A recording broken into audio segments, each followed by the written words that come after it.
Mike Spakowski, Creative Director at Atomicdust. We were talking internally about what's the best way to kind of test designs and to test aesthetics to see if like how we measure if things will work or be impactful for businesses and appealing to audiences. And two really simple things that I do and that we do as a team, we ask ourselves, okay, this thing we're making, if we showed it to our friend, would they understand what the hell we were talking about? And a lot of times with design, and especially like sales materials, it's so stuffed with trying to look smart that it doesn't really say anything. Design's job to me is about communication. And so at a glance, you should be able to pick something up, look at it and say, okay, I have a baseline understanding of what this is about. And so the simple test is I just ask my friends, what do you think of this? Do you know what it is? Without really trying, because most of the time your audience won't try at all. In B2B marketing, sometimes people believe that most common people in the world don't need to understand the sales material, that it doesn't really apply to them, that it's only for this specific audience.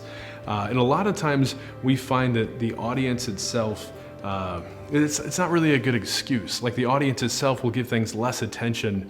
And sometimes you go in with this preconception that your audience knows what you're talking about, and a lot of times we find out that it doesn't. So the second way we test sort of the aesthetics of design and the impact it can make on the audience is I like to ask the designers on our team, would we take personal ownership for the work that we're doing? Do we actually care about this work, or is it just something that's made just to get it done?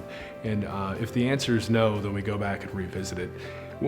I like to think if we don't care about the work, if we don't think it's beautiful or impactful or effective, then we don't think the audience will either. So we just try to say, are we proud of this? Would we put our name on it? Nowadays, there's a million ways and million tools to test data and conversion rate and effectiveness, but there's not so many ways to test is design communicating and is it visually pleasing. And with these tips, maybe this will point you in the right direction.